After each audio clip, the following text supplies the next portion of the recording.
Bueno, es importante comprender que las inmunodeficiencias en su gran mayoría son el resultado de enfermedades o condiciones extrínsecas al sistema inmune.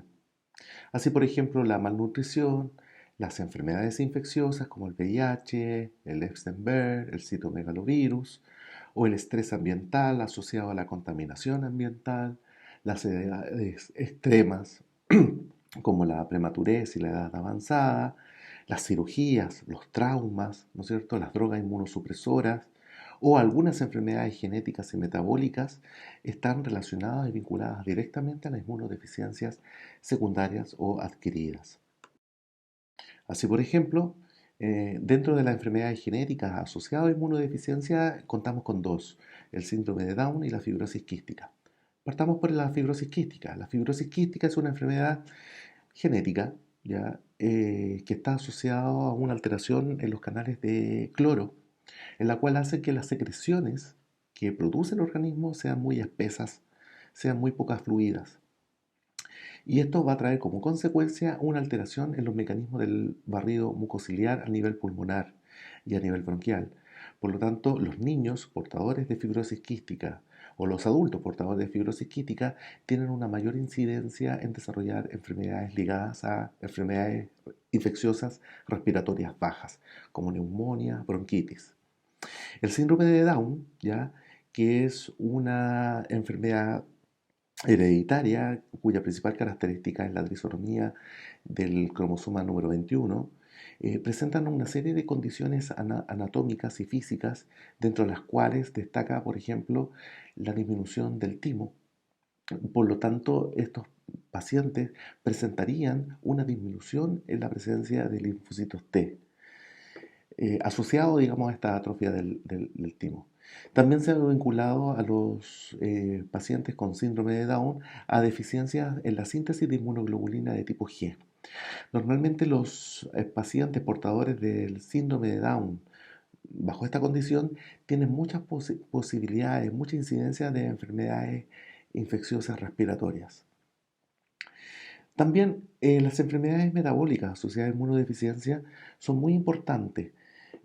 Uno, son importantes porque un gran porcentaje de la población es diabético, ¿cierto? Dos, las malnutriciones están muy de moda hoy en día, no solamente vinculado a la malnutrición por desnutrición infantil, sino por sobrepeso, ¿ya? Y tres, uno de los agentes, o más bien dicho, una de las enfermedades muy vinculadas también a las enfermedades de inmunosupresión son las enfermedades renales crónicas terminales, los pacientes con insuficiencia renal. Así, por ejemplo, la malnutrición es una importante causa de inmunodeficiencias. Eh, un paciente con una desnutrición severa, por ejemplo, ocasiona disminución de proteínas, calorías, micronutrientes, lo cual predispone a una alta morbilidad por infecciones. Como lo hemos señalado, la malnutrición es una de las causas más frecuentes de inmunodeficiencia secundaria y afecta a individuos de todas las edades. La diabetes mellitus es una enfermedad crónica con una incidencia importante también. Los pacientes portadores de diabetes mellitus debido a una enfermedad metabólica vinculada a una hiperglicemia, se dice que estos trastornos de hiperglicemia generan cambios estructurales, morfológicos y funcionales de las células de defensa. Y en ese sentido está muy afectada la capacidad de fagocitosis en ellos, de quimiotaxis, y sumado a eso también la falta de capacidad de regenerar tejidos, ¿no es cierto?, de cicatrizar heridas, lo cual los predispone a una mayor inmunosupresión o riesgo de adquirir infecciones por estas vías. Y finalmente los síndromes urémicos, o la uremia, como quieran llamarse, está también muy vinculada a los trastornos de, de inmunosupresión, básicamente porque en los estados muy avanzados de la enfermedad renal crónica existe una importante pérdida de proteínas por la orina, proceso conocido como proteinuria, dentro de las cuales las proteínas que se pierden son albúminas. y también globulinas, que son importantes reservas constitutivas del sistema humoral en la construcción de eh, inmunoglobulinas. Eh, También el mecanismo molecular en estos procesos en el síndrome urémico no está claramente establecido. Sin embargo, hay algunas fuentes de evidencia científica que describen que el aumento intracelular del calcio que se observa en estos estados avanzados de la falla renal altera la fagocitosis aumentando el riesgo de infecciones. Bueno, diversas infecciones causan inmunodeficiencias. Las más importantes son las virales. Durante el encuentro de un microorganismo con un patógeno y el hospedero, van a ocurrir una serie de procesos biológicos complejos, ¿ya?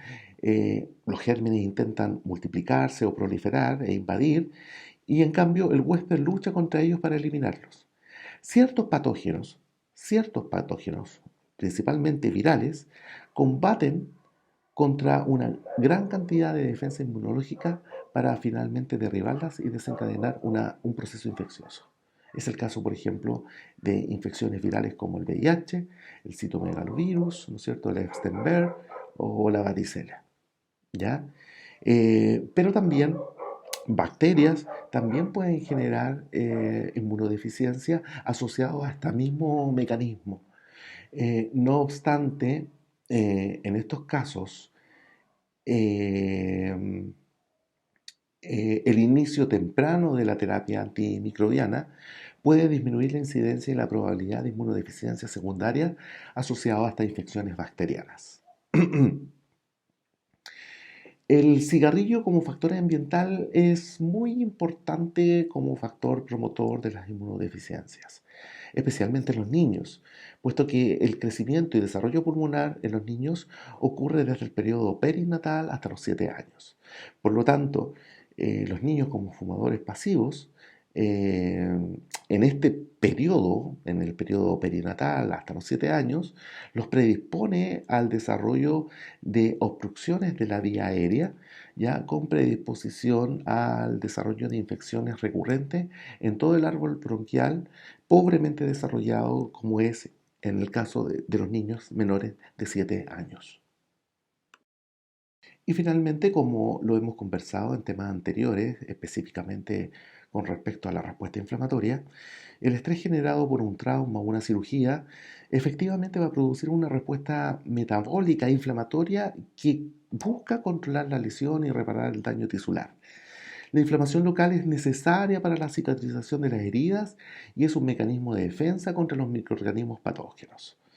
La reacción originada por la lesión inicial, ¿no es cierto?, genera una respuesta con liberación de citocinas inflamatorias que pueden afectar la habilidad del huésped para combatir los patógenos desde el punto de vista inmune y así predispone a un riesgo elevado de infecciones.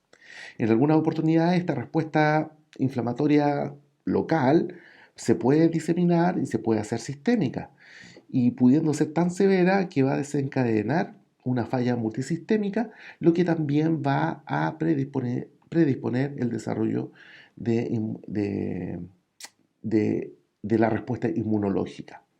También no debemos olvidar que todos los contextos de pérdida de integridad de la piel, cirugías, traumas, ¿no es cierto?, de alguna u otra forma se constituye como una pérdida de la barrera epitelial y como tal predispone al individuo a ser invadido por gérmenes patógenos y desencadenar infecciones. Es ahí la importancia, ¿no es cierto?, de todos los procedimientos invasivos que nosotros realizamos como enfermeros o que realiza, por ejemplo, el médico, ¿no es cierto?, de el manejo de los conceptos de asepsia y antisepsia. Y finalmente tenemos los efectos de los glucocorticoides, específicamente los corticoides, ¿no es cierto? Eh, Nosotros ya sabemos que los corticoides son muy utilizados con propiedades antiinflamatorias e inmunomoduladores. Son muy efectivas, de hecho, pero al mismo tiempo pueden causar serios efectos secundarios si no se utilizan de manera correcta, vinculados con una alteración en el trastorno, ¿no es cierto?, del sistema inmunológico.